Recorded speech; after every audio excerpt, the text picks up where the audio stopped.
What's up, guys? Spin Firearms here, and today we're going to be talking about something that's a little different than what you typically see on my channel. Now, I have a little bit of everything. I have full sizes, I have compacts, I have range guns, I have safe queens, I have stuff that are just for plinking, I have stuff that will never see the light of day ever again unless I get this random reason to bring it out. Stuff like the Bursa BP9cc. I keep talking about that to people because it's a great shooting handgun, but it's only 8+1 capacity while being the same size as a 43X. A little bit thinner, but at the same time, it has a 3-pound trigger with no trigger safety. 3-pound trigger. It's absolutely insane, but it's actually been a good gun. I just don't find use for stuff like that. But one thing I do like is craftsmanship. I like the way stuff looks. I like minor details that most people wouldn't care about. That is me. And I've been getting into 1911s and 2011s a little bit more as I've, gone along on this YouTube journey, right? And so I got a 2011 in the Prodigy Compact from Springfield Armory. Great gun. Wouldn't carry it, but it's definitely an awesome range toy, metal plates, whatever the case may be. It's just an absolute shooter. Then there are carry guns like the CDS-9 or the Kimber Micro 1911, which I actually would carry and are carry-oriented with capacity. But today we're going to be talking about one of the best-looking handguns I've ever seen in my life. This right here is the Springfield Armory TRP in 45 ACP. Now, of course, I love 1911s, but I like them in 45. They're nice in 9, but I've always wanted a 1911 in 45. So this right here is my official first 1911 in 45 ACP. Now, when you take a look at this, you notice a couple things right off the bat. One, for me, after you look at, the slide and, stuff like that, the first thing you look at is this area, I feel like. It looks absolutely sick. One being the grips. Obviously, you can change them, but why would you? First of all, look at that, how it looks. But on top of that, the way it feels. And they give you this little cutout right there, which is actually pretty nice for your palm to actually sit in there. It actually feels really, really good. The texturing is unreal. It's sort of like, I don't even know what you would call it, but it's like sort of, I don't know, rubbery, but still solid. It feels so good in the hand. When you pick this up, you're like, oh yeah, this thing's a shooter, 100%. And being in 45 ACP, absolutely love this thing. Now, I believe the barrel is a 5-inch barrel. Could you just imagine the ballistics we're going to be getting out of some double tap rounds? Let's see if I have some double tap 45 down here. I doubt I do, but think about this for a second. Let's see. Right here, those are just Spear Gold dots. If you look at a Civil Liberty Defense round or something like that in 45, which I think they get 1,800 feet per second out of a 4-inch barrel or a 4.5, this is a 5-inch barrel with 45 ACP, a big round. This probably gets 2,000 feet per second out of the Civil Liberty rounds. Maybe a little bit less. Maybe I messed up the number, but obviously they're lighter rounds. They're not full weight, 45 ACPs. They're only like 78 grains. But that big of a round, flying at 2,000, heck, even 1,800 feet per second, absolutely ridiculous. So we're going to be doing some awesome ballistics testing with this. On top of that, Springfield Armory has always been a 45 company. A lot of people don't realize it. When you look at stuff like the, XDM in 45, it can also handle 45 Super. I don't know if it's intended for that. I don't believe it is. I don't think it was ever advertised. But that handgun, built for 45, can handle 45 Super. And on top of that, they've had small carry guns like the XDS in 45, the XDS 4-inch in 45, the XD Mod 2s and Mod 1s in 45. I have a subcompact 45 from Springfield Armory. I mean, they just have always been a big 45 company, which I really, really like. This right here, forward serrations, rear serrations. Look at this finish. Not sure what it is. Sorry, I'm sweating a little bit.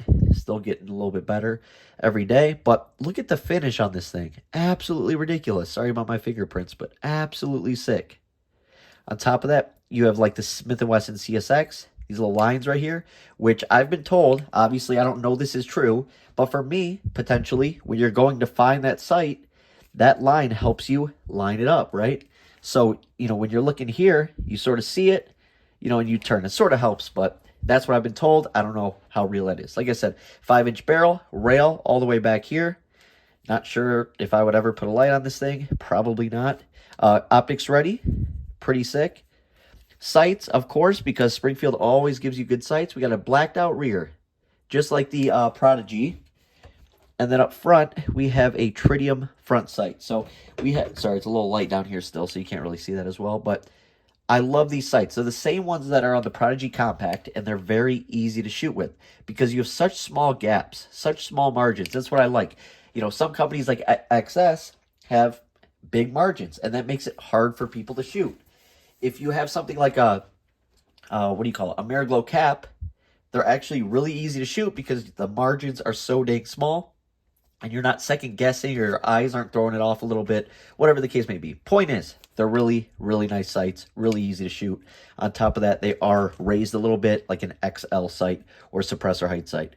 Then on top of that, look at this grip safety right here. Look at that beaver tail. Look at that. Absolutely sick. Absolutely sick. I just love the grips. The grips look so sweet. Now, I know they have this in other colors and stuff, but I already have an all-black Prodigy and, you know, just mixing it up a little bit. On top of that, if you come down here, if you look at this mag, it's sort of interesting the way they built around it. Also gives you leverage, right? You have this, what do you call it? I'll show you real quick. You have this little piece right here for if you ever have to remove it to get in there. But on top of that, you can have leverage. You can put something underneath it to pry. You can get your thumb in there. If you ever had to, you get a flathead screwdriver in there and pry it out if you ever had a malfunction.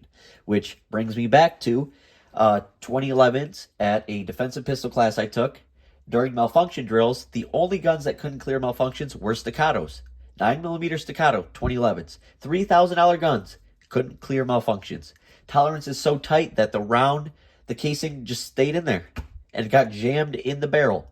And you had to beat it out with a guide rod. So it is what it is. But on top of that, awesome looking trigger. Relatively small trigger guard though. You know, you can look at that whatever way you want. I'm not going to carry this gun, so don't really need to worry about it. But if you do want to shoot out in the woods, you know, in the winter or whatever, that does matter a little bit. That's the other side of the grip. Check that out. Absolutely sick. Then you have this awesome rear texturing right here. Same thing up front. Just feels so good. It's like there's something different about it. It feels soft, but it's not. It just grips really, really well. I don't know if it's like a rubber or what's going on. It has to be. Then, obviously, 8 rounds for an 8+1 9-round setup. And other mags. Top of that, obviously a lock, which I can't stand.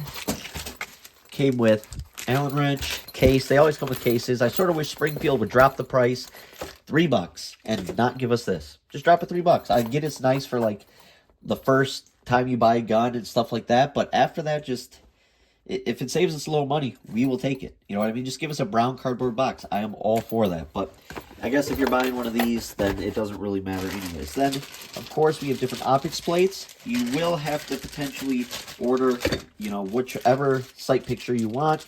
And I believe what's going to happen is you have, like, for instance, I'll show you on one of my plates. One of the plates I ordered, right here, actually pretty sick, but the way it works is, you know, you're removing that rear sight because it's part of that cover plate, which, you know, how else would you really do it on a gun like this? But what's nice is you get them with the rear sight already on it, right? So you're going to have that same rear sight, if you can see that, and boom. Now you can mount your optic, which is actually pretty dang cool. And it's pretty versatile with the amount of plate offerings they have with those sights. I don't know if it's 3 or 4, something like that. Probably 4 different sight pictures that you can get with this handgun. I like how clean it looks on this side, just smooth as can be. Just nice finish, nice everything. And just, you come back to this side and boom, straight down. Just an awesome looking handgun. Logo right here. Just awesome. Absolutely love this thing right here. An absolute shooter. But let's get to the trigger real quick. Mag's already dropped. We'll only do one. Oh, just butter. 45 butter. There's nothing better than 45 butter at all. Ready? Ready? That's why people love them. Just ridiculous. I love this thing. One of my favorite things is just the racket, because look at it, it's just butter. Just straight, the smoothest thing. Like, some of my Glocks, you know, they, what do you call it? You'll have rubbing or some, you know, doesn't feel the greatest, and the guide rod's sort of like gunked up. These are just smooth like butter. I'm not aiming it at myself, clearly, but really nice everything. Just the colors are perfect. Obviously, you can get other colors. Optics ready. This is probably going to be one of my favorite guns to shoot at the range. You know there's going to be no recoil, and it's just going to be an absolute blast. So, full shooting review coming soon. Stay tuned. Thanks for watching, guys.